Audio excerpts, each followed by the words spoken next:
The massive doors of the Galactic Council chamber slid open without a sound. Ambassador Roger Adams walked in with steady steps. He wore a simple gray suit, nothing fancy, just like humans preferred.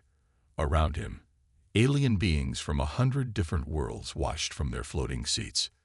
The chamber looked like the inside of a giant crystal. Light bounced off the walls in strange colors that had no names in any human language. Roger had been here 3 times before.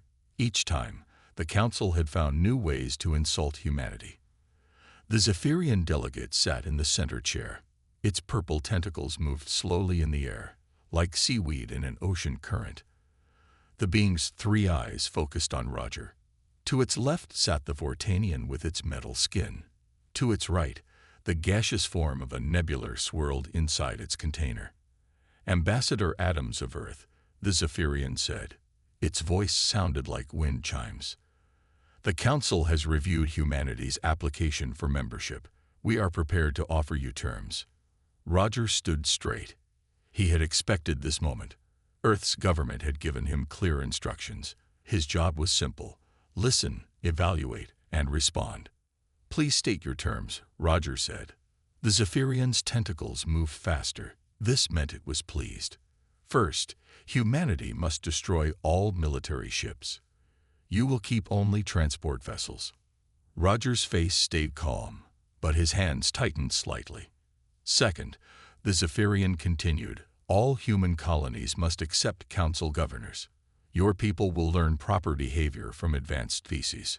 The other council members nodded or made their species version of agreement. They had done this to dozens of younger races. Third, Earth will provide the council with complete access to all human technology. No secrets may exist between council members. Roger waited. He knew there would be more.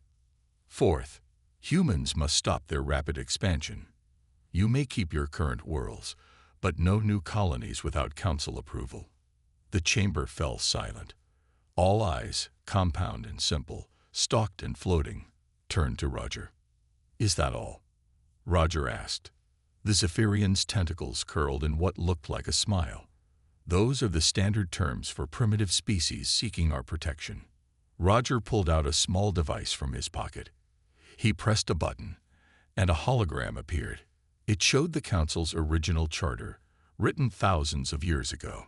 According to your own laws, Roger said, Council membership requires mutual benefit and respect between species. Your terms mention neither. The Vortanian leaned forward. Its metal body scraped against its chair. Young species often misunderstand the nature of respect. You must earn it through compliance. Roger put away the device. On Earth, we have a different understanding. Respect cannot exist without equality. Equality. The nebular's voice came out as a hiss of gas.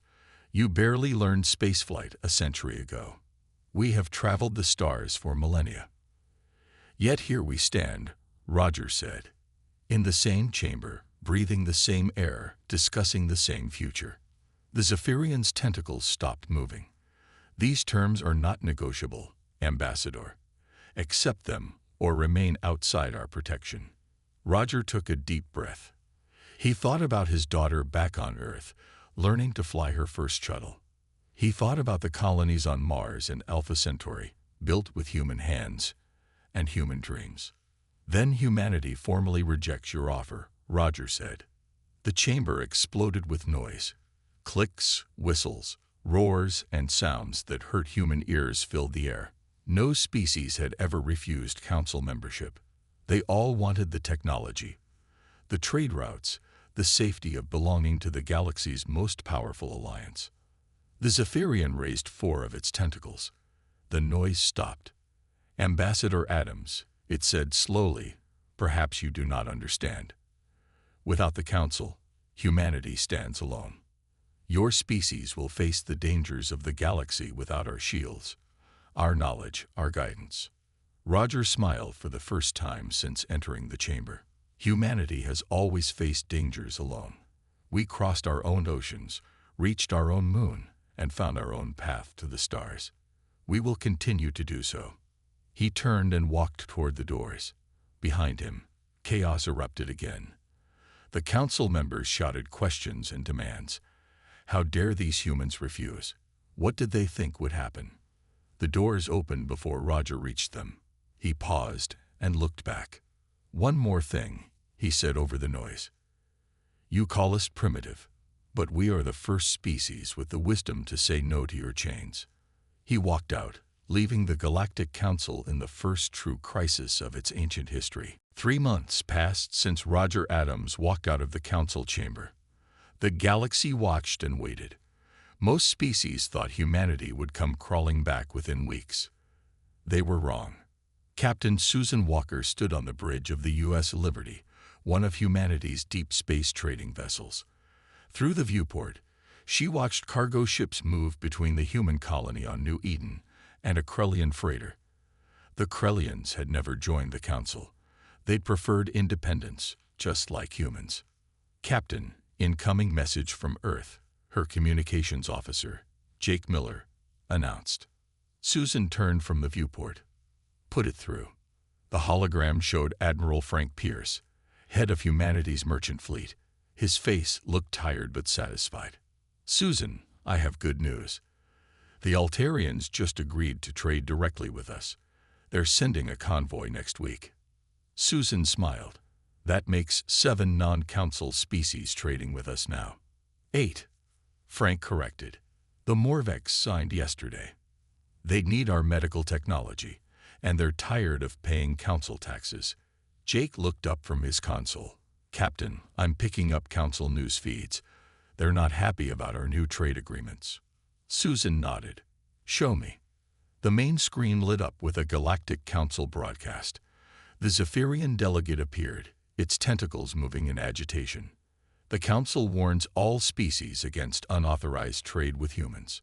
Such actions violate established protocols and may result in sanctions." Susan laughed. "Sanctions?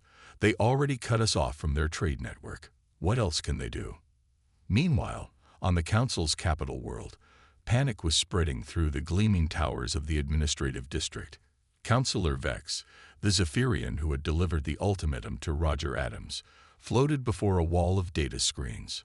"Explain this to me again," Vex demanded of his assistant. The smaller Zephyrian's tentacles trembled. "The humans control 60% of rare earth metal production in their sector. When we cut trade, we expected their economy to collapse.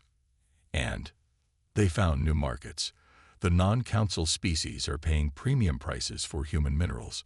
Worse, our own manufacturing sectors are running low on essential materials." Vex's 3 eyes narrowed. "How is this possible? They're a young species. They should be desperate for our technology. It seems we underestimated their self-sufficiency, Counselor." On the Vortanian homeworld, similar conversations were happening. The metal-skinned beings had built their empire on technological superiority. Now their factories were slowing down, starved of human-mined titanium and lithium. Back on Earth, President John Hayes met with his cabinet in the underground command center. The room was simple, functional, without the ornate decorations favored by the Council. "Report," John said. Defense Secretary Maria Gonzalez spoke first. "Our hidden fleet remains at full readiness. The Council hasn't detected our true military strength." "Trade?" John asked. Commerce Secretary Bill Taylor smiled. "Up 15% this quarter. The non-council species are eager for partnerships based on equality, not domination." "And the colonies?" "Thriving," said Colonial Administrator Janet Park. "Without council restrictions, we've established 3 new mining outposts. The settlers are calling it the Freedom Boom." John leaned back in his chair. "Any word from the council?" "Nothing official," Maria replied. "But our intelligence suggests they're getting nervous. Several member species are questioning why they need council permission to trade with us." On the edge of human space, things were changing fast. The colony on Kepler 7 had doubled in size. Without council regulations limiting their growth, humans were building with the energy that had always defined their species. Colony Director Sam Cooper watched new habitats rise from the red soil. "Amazing what we can do when nobody's holding us back," he said to his assistant. "Sir, we have ships approaching," the assistant reported. Sir, they're Altarian." Sam grinned.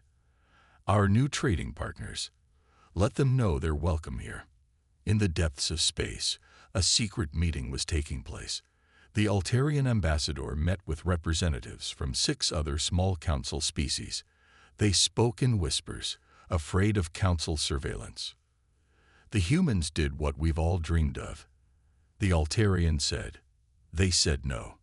And survived," added a battalion, its crystalline form catching the starlight.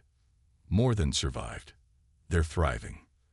The group fell silent, each thinking the same dangerous thought. If humanity could reject the council and prosper, perhaps others could too. The galaxy was changing. The council's perfect order, maintained for thousands of years, showed its first cracks. All because one species had the courage to walk away. And this was just the beginning. The emergency session of the Galactic Council happened at midnight, Standard Galactic Time. Only the most powerful member species attended. The chamber felt different without the smaller races. Darker, more serious. Councillor Threx of the Vortanian Empire stood before the others. His metal body reflected the chamber's lights like a mirror. His voice came out hard and cold. "The human problem grows worse each day," Threx said. 17 species now trade with them openly. Our economic models show a 30% drop in council revenue. The nebular representative swirled in its container. The Altarians canceled their tribute payments yesterday. They claim they no longer need our protection. "Because of the humans," added the crystalline delegate, its faceted body pulsing with angry red light. Threx raised a metal hand. "I propose a solution. We must remind the galaxy why the Council has ruled for 10,000 years. A demonstration of power." The Zephyrian delegate's tentacles curled with interest. What kind of demonstration? The human colony on Kepler 7 sits outside protected space. A small fleet could arrive, demand surrender, and establish council control. The humans would learn their place. Other species would remember why they fear us. The chamber grew quiet. They had not used military force in centuries. The threat had always been enough. "The humans have some weapons," the nebular warned. "Our spies report military vessels." Threx's metal face could not smile, but his voice carried satisfaction. "Old ships, basic technology. 20 of our cruisers could handle their entire fleet." 3 days later, on the Human Intelligence Station hidden in an asteroid belt, Lieutenant Lisa Park stared at her screens in shock. She called her commander immediately. "Admiral, we have a problem. Council ships are gathering near Vortanian space, 20 cruisers, heading toward Kepler 7. Admiral George Stone, head of Human Intelligence, didn't waste time. How long until they arrive? 6 days at their current speed. Alert Earth. Wake up the Ghost Fleet. It's time to show our real strength." Across human space, things began to move.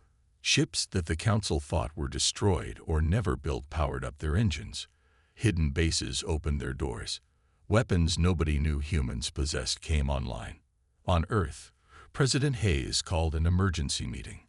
The room filled with military leaders and scientists. "They're making their move," Hayes said, "just as we predicted."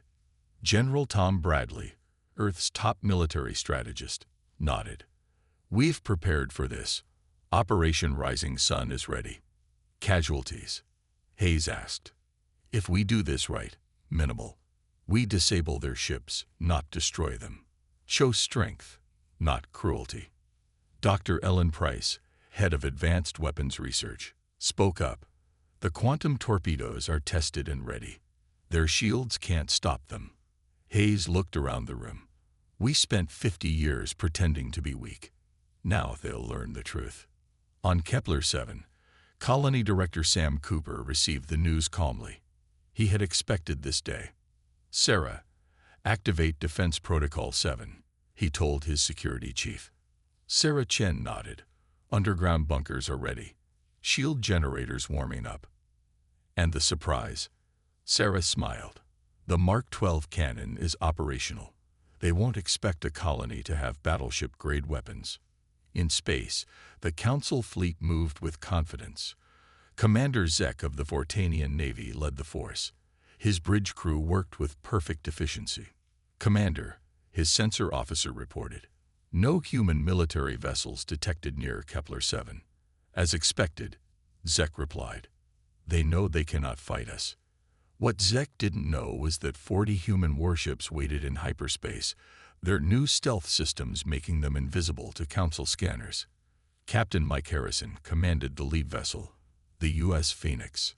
"All ships report ready," his tactical officer confirmed. Mike activated the fleet communication.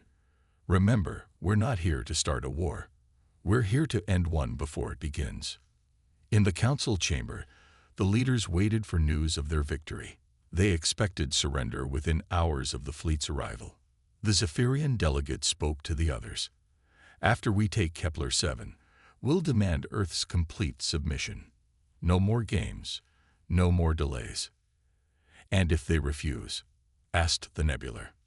"They won't. No species can stand against our combined might." But in the darkness between stars, humanity's true fleet waited. The Council had made a fatal error. They assumed human weakness was real, not strategy. They believed their own propaganda about primitive species. In 6 days, they would learn how wrong they were. The little demonstration would become a lesson, but not the one the Council intended. The Council fleet dropped out of hyperspace at the edge of the Kepler system. 20 massive cruisers arranged themselves in attack formation. Each ship was 3 times the size of any human vessel ever recorded. Commander Zek stood on his bridge, confident in victory. "Scan the colony. Show me their defenses." His sensor officer worked the controls. "Colony shields are active. Power readings are unusual, higher than expected. No matter. Open communications." On Kepler 7, Colonel Amy Davis had taken command of colony defense. She stood in the underground control center, watching the Council fleet on her displays. "They're hailing us," her comm officer reported. "Put them through," Amy ordered. Commander Zek's image appeared on the main screen. His metal face showed no emotion, but his voice carried arrogance. "Human colony, I am Commander Zek of the Galactic Council fleet. You will lower your shields and surrender immediately. The Council claims this world." Amy stepped forward. "Commander Zek, this is Colonel Amy Davis. You are in sovereign human territory. Leave now or face the consequences." Zek's metal body shifted. "You dare threaten us? We have 20 warships. You have nothing but a farming colony." Amy smiled. "Looks can be deceiving, Commander. This is your final warning."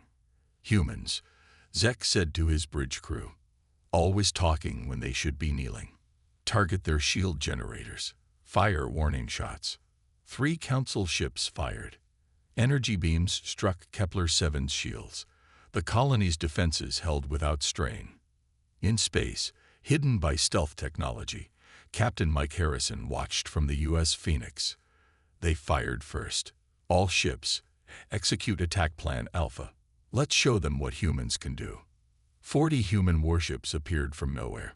Quantum torpedoes launched from their tubes, racing toward the Council fleet at impossible speeds. Zek's sensor officer screamed, "Ships! Human ships everywhere! Torpedoes incoming!" "Impossible!" Zek shouted. "Raise shields to maximum." The first quantum torpedo hit a Council cruiser. It passed through the shields like they were made of paper. The explosion tore through the ship's armor, disabling its engines. "Our shields don't work against their weapons," the tactical officer reported. Amy's voice came through the communication channel.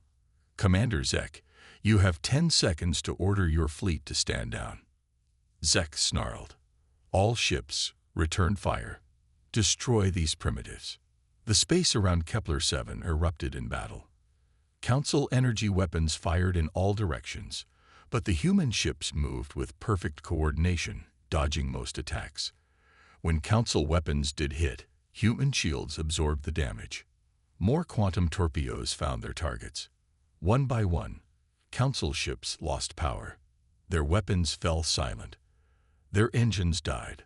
From the planet's surface, a massive cannon rose from a hidden silo. The Mark 12 planetary defense weapon had been a secret project, built with technology the Council didn't know humans possessed. Colony weapon charging, Zek's weapons officer warned. The Mark 12 fired. A beam of pure energy struck Zek's flagship. The mighty cruiser's shields collapsed. Secondary explosions rippled through its hull. Primary power failing. Damage reports flooded Zek's bridge. Weapons offline. Engines disabled. Within 17 minutes, the battle was over. 20 Council cruisers floated helpless in space, not destroyed, but completely disabled. Their crews were alive but defeated. Not a single human ship was seriously damaged. Mike Harrison opened a channel to all Council vessels. Council fleet, this is Captain Harrison. Your ships are disabled but intact. Your crews are safe. We could have destroyed you all. We chose not to. On his crippled flagship, Zek stared at the tactical display in shock. How? Your technology was primitive. Our intelligence said. Amy Davis appeared on his screen. Your intelligence was wrong, Commander. We've had advanced technology for decades. We just never showed it. Why? Zek asked, his voice barely working. Because we hoped for peace, Amy replied. We wanted to join the galaxy as equals, not conquer it. You forced our hand. News of the battle spread across the galaxy within hours. The mighty Council fleet, defeated in minutes. No human casualties. No Council ships destroyed, just humiliated. On Earth, President Hayes addressed humanity and the galaxy. We sought friendship. The Council offered slavery. We chose freedom. Today, we defended that choice. In the Council chambers, panic replaced arrogance. The primitive humans had technology beyond anything they imagined. Their entire view of the galaxy had shattered in 17 minutes of combat. The message was clear. Humanity had played weak while growing strong. Now everyone knew the truth. News of the Kepler battle shook the galaxy like an earthquake. Every species, from the mighty Council founders to the smallest colony worlds, watched the footage in disbelief. 20 Council warships, the symbol of galactic power for 10,000 years, floating dead in space. On Earth, President John Hayes called a special meeting with his advisors. The time had come to reveal everything. No more secrets, Hayes said. The galaxy needs to know the truth. Defense Secretary Maria Gonzalez nodded. The cover is blown anyway. Might as well control the message. How much do we reveal? Asked Admiral Stone. Hayes looked out the window at the stars. Everything. It's time for complete honesty. 3 days after Kepler, President Hayes stood before cameras in the United Nations building. His message would reach every corner of the galaxy. People of Earth and all species listening, Hayes began. For 50 years, humanity has lived a lie. Today, that lie ends. In the Council chambers, the remaining leaders watched in silence. The Zephyrian delegate's tentacles had not moved in hours. The Vortanian sat motionless, his metal form dull with shock. Hayes continued. When we first met alien species, we saw their power, their age, their pride. We also saw their fear of anything different, their need to control younger races. The president pressed a button. Holographic displays appeared, showing human technology nobody knew existed. We developed quantum drives 40 years ago, plasma shields 35 years ago, quantum torpedoes 20 years ago. We hid it all. On trading stations across the galaxy, mixed crews of different species stopped their work to watch. The humans among them stood a little straighter, smiled a little wider. Why? Hayes asked the question everyone was thinking. Because we studied history. Every young species that showed advanced technology too quickly was either conquered or destroyed by the Council. We chose a different path. The hologram changed. showing human ships being deliberately made to look older and weaker. We dumbed down our engines. We hid our weapons. We pretended to struggle with problems we had already solved, all while learning about you, your strengths, your weaknesses, your fears. On the Altarian homeworld, Ambassador Crix watched with his staff. His crystalline form pulsed with excitement. They planned this for half a century. Brilliant. Hayes's image grew serious. We never wanted conflict. We hoped that by the time we revealed our true strength, the galaxy would be ready for change. The Council's attack on Kepler forced our hand. The display showed the actual human fleet, not the 40 ships at Kepler, but hundreds of vessels hidden across human space. We have over 300 advanced warships, colonies on 50 worlds the Council doesn't know about. Technology that makes Council systems look ancient. We could have conquered half the galaxy by now. The nebular delegate in the Council chamber finally spoke. Why didn't they? As if answering, Hayes said, because conquest is not the human way. We believe in choice, partnership, growth through cooperation, not domination. The president stepped closer to the camera. To all species listening, humanity offers a new path. Trade with whoever you choose. Ally with whoever you trust. Develop your technology without fear. The age of Council control is over. On space stations and planets everywhere, smaller species began to understand. The humans had not just defeated the Council. They had made the Council irrelevant. Dr. Ellen Price stood in her lab on Mars, speaking to a group of alien scientists who had come to learn. We'll share our quantum torpedo technology with any species that wants it, for free. The Betillian scientist's crystal body flickered. Free? But that's your greatest weapon. Ellen smiled. When everyone has the same weapon, nobody can use it to oppress others. That's the point. In secret meetings across the galaxy, oppressed species made plans. If humanity could fool the Council for 50 years, if they could build such power while pretending weakness, then anything was possible. The Morvac ambassador met with human diplomats on a neutral station. Your message spreads like wildfire. 14 species want to leave the Council and join you. Ambassador Betty Johnson shook her head. Don't join us. Join with us. As equals. That's the whole point. The galaxy would never be the same. Humanity had not just shown their power. They had shown a different way to use it. And that lesson was worth more than all the quantum torpedoes in existence. The exodus began quietly. The Altarians were first, as everyone expected. They had traded with humans in secret for months. Now they made it official. Ambassador Crix stood before the Council chamber, his crystalline body glowing with determination. The Altarian Republic formally withdraws from the Galactic Council. We choose freedom over fear. The Zephyrian delegate's tentacles thrashed. You cannot survive without our protection. Crix turned to leave. Humanity survived. We will too. Within hours, 6 more species announced their departure. The Betillians, tired of paying tribute for technology they could develop themselves. The Morvacs, eager for human medical knowledge. The Syrians, the vegans, the small but proud Cetians. On Earth, Ambassador Betty Johnson worked 18-hour days. Her office overflowed with alien diplomats, all seeking the same thing. We offer no protection fees, Betty explained to the Proximan delegate. No technology restrictions, no limits on expansion. Just mutual respect and fair trade.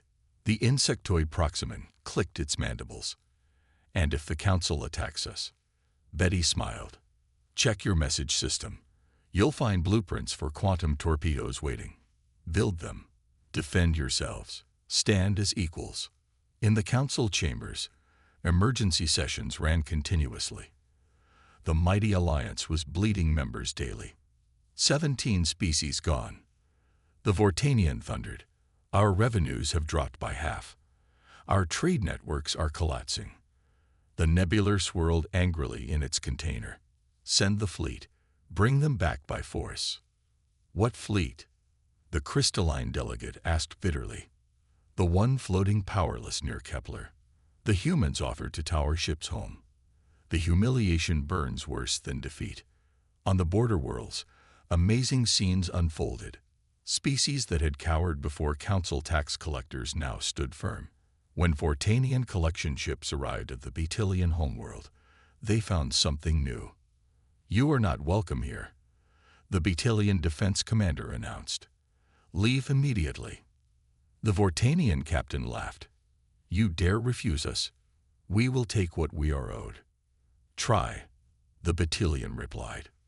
3 quantum torpedoes launched from the planet's surface. The Vortanian ship flowed without firing a shot. The age of council intimidation was ending. Captain Susan Walker, now commanding humanity's first diplomatic fleet, visited the newly independent worlds. Each stop brought surprises. On the Morvac homeworld, she found human and Morvac doctors working side by side. They were developing cures for diseases that had plagued the sector for centuries. "The council had these treatments," a Morvac doctor told her. "They sold them to us at impossible prices. Humans gave us the knowledge to make our own." The Altarians had gone further. Their scientists worked with human engineers, creating hybrid technologies neither species could achieve alone. "Look," Ambassador Crix showed Susan their newest creation, Altarian crystal matrices combined with human quantum processors. Computing power beyond anything the Council imagined. Back in Council space, the remaining members grew desperate. Without tribute from smaller species, their economies struggled. Without monopolies on technology, their advantages disappeared. The Zephyrian delegate met secretly with the Vortanian and Nebular leaders. "We must adapt or die. The humans changed the rules of the game." "Never," the Vortanian snarled. "We are the elder races. We will not bow to primitives." But some council species thought differently. The Arcturans, members for 5,000 years, sent a quiet message to Earth. They wanted to talk. President Hayes read the message twice. The Arcturans want to negotiate, not as council members, but as an independent species.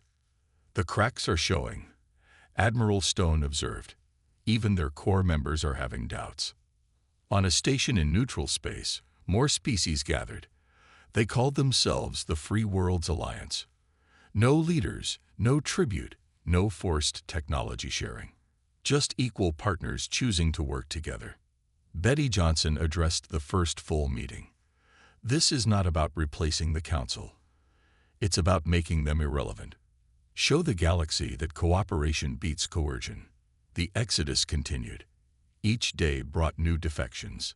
The Council's 10,000-year reign was crumbling. Not through war or conquest, but through simple choice. Species were learning what humans had always known. Freedom was worth more than security. Partnership was stronger than domination.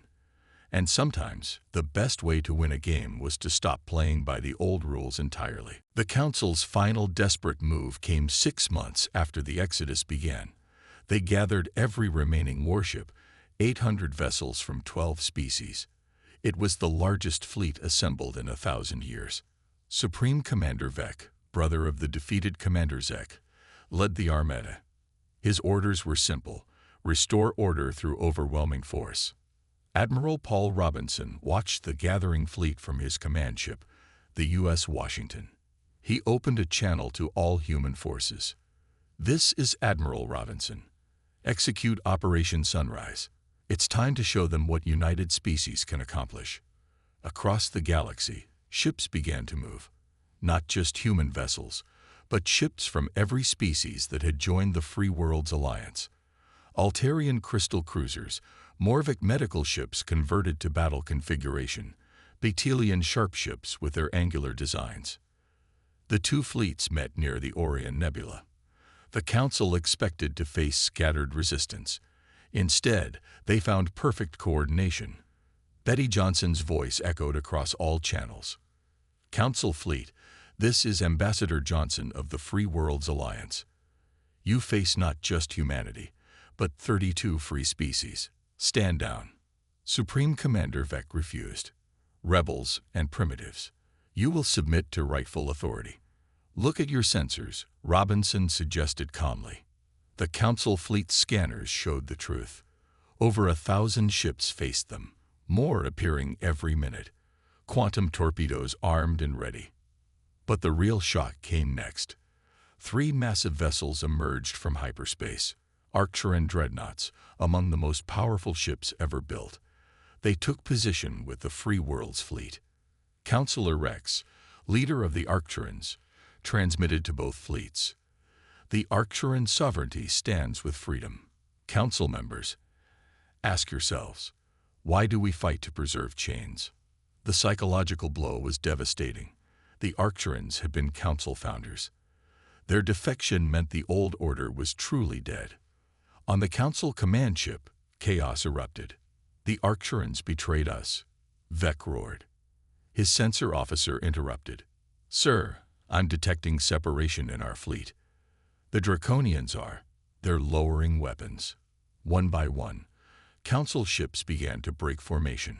Captains who had followed orders out of fear now saw another choice. The Draconians moved toward the Free World's lines. The Capellans followed, then the Regulians. Admiral Robinson watched the Council fleet dissolve. All free ships maintained defensive positions. Let them choose. Within hours, the mighty Council armada had shrunk by half. Ships switched sides or simply left, returning home to declare independence. Vec watched his grand fleet crumble. All remaining ships, attack. Restore order. Only 300 ships obeyed. They faced over 1,500 Free World's vessels. Commander, Robinson transmitted, this is your last chance. There's no shame in choosing freedom. Vec's own bridge crew looked at him uncertainly. The Vortanian weapons officer spoke first. Sir, they're not our enemies. They're offering partnership. One by one, Vec's officers stepped away from their stations. The battle was over before it began. President Hayes addressed the galaxy from Earth. Today marks a new beginning. Not victory through conquest, but transformation through choice. The Free World's Alliance welcomes all who seek equality and cooperation. In the ruins of the Council chambers, the last holdouts met. Only 5 species remained. The Zephyrians, a fragment of the Vortanians, and 3 others too proud to change. We could still fight, the Zephyrian delegate suggested weakly. With what? Asked the Nebular. Our fleets have joined them. Our economies depend on their trade. We are relics of a dead age. On Earth, the Free World's Assembly held its first full session. Representatives from 57 species gathered, including former Council powers. They wrote new laws based on consent, not force. Betty Johnson spoke to Ambassador Crix during a break. Did you imagine it would happen this fast? The Altarian's crystal form sparkled. Humans planted the seed. But freedom grows quickly once it takes root. Admiral Robinson retired his warships to patrol duty. The age of great fleets was ending.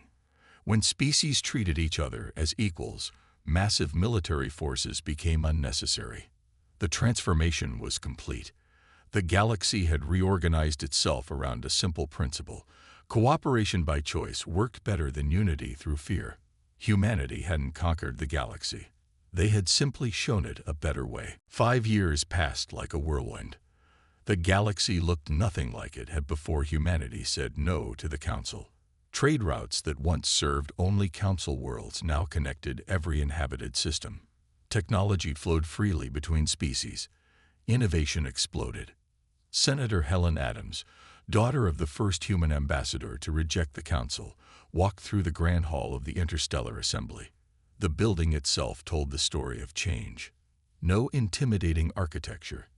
No throne-like seats for powerful species. Just a simple, beautiful space where equals could meet. Today was special. The remaining Council species had requested a meeting. Helen entered the conference room, where Betty Johnson waited with other diplomats.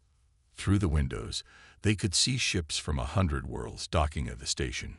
Traders, scientists, explorers, all mixing freely. They're here, Betty announced. The door opened.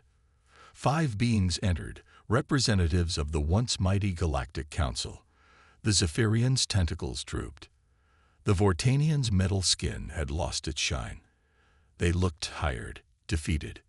"Please sit," Helen offered.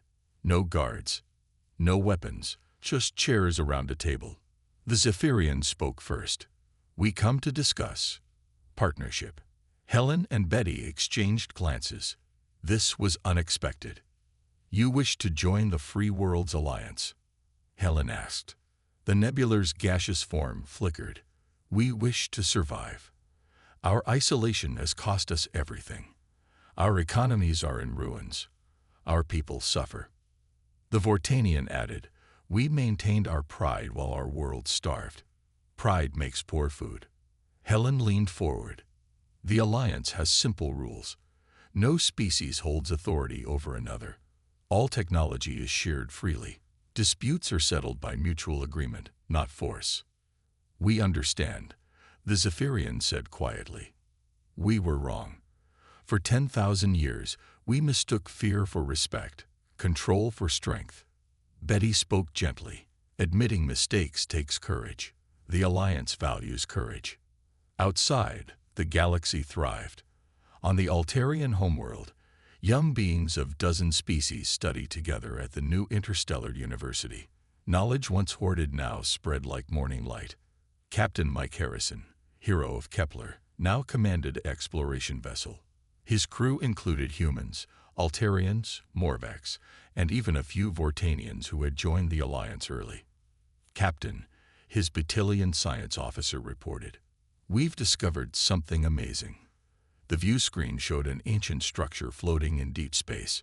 Scans revealed it was millions of years old. "The builders left a message," the officer continued. "They speak of a great alliance that failed because species couldn't treat each other as equals. They hope someone will learn from their mistake." Mike smiled. "Looks like someone finally did." Back at the assembly, the meeting continued. "Your member worlds prosper," the Zephyrian observed. "Our intelligence shows no poverty, no oppression, no forced tribute." Helen nodded. "When species help each other by choice, everyone benefits. It's not complicated. It just requires letting go of old ideas." The former council members signed the Alliance Charter that day. No conditions, no special status, just 5 more species choosing freedom. Roger Adams, now elderly, watched the ceremony from Earth. His granddaughter sat beside him, a young woman training to be a diplomat herself. "Grandpa, why did they call you the man who broke the galaxy?" Roger chuckled, the same words he'd said years before. "Sometimes things need to break before they can be rebuilt properly. We didn't break the galaxy. We helped it heal." The girl pointed at the screen showing celebrating crowds on a dozen worlds. "Will it last?" "Nothing lasts forever," Roger said. "But ideas, good ideas like equality, freedom, cooperation, those get stronger each time they're tested." The ceremony ended. Former enemies shook hands, tentacles, and appendages. The last remnants of the old council were gone. In their place stood something better. Humanity's greatest achievement wasn't their hidden fleets or quantum torpedoes. It wasn't their victory at Kepler or their technology. It was teaching the galaxy a simple truth. Real strength comes from lifting others up, not holding them down. The chaos had ended. From it emerged not an empire, but a community. Not rulers and subjects, but partners and friends. The galaxy had learned humanity's most important lesson. Sometimes the most diplomatic answer really is no.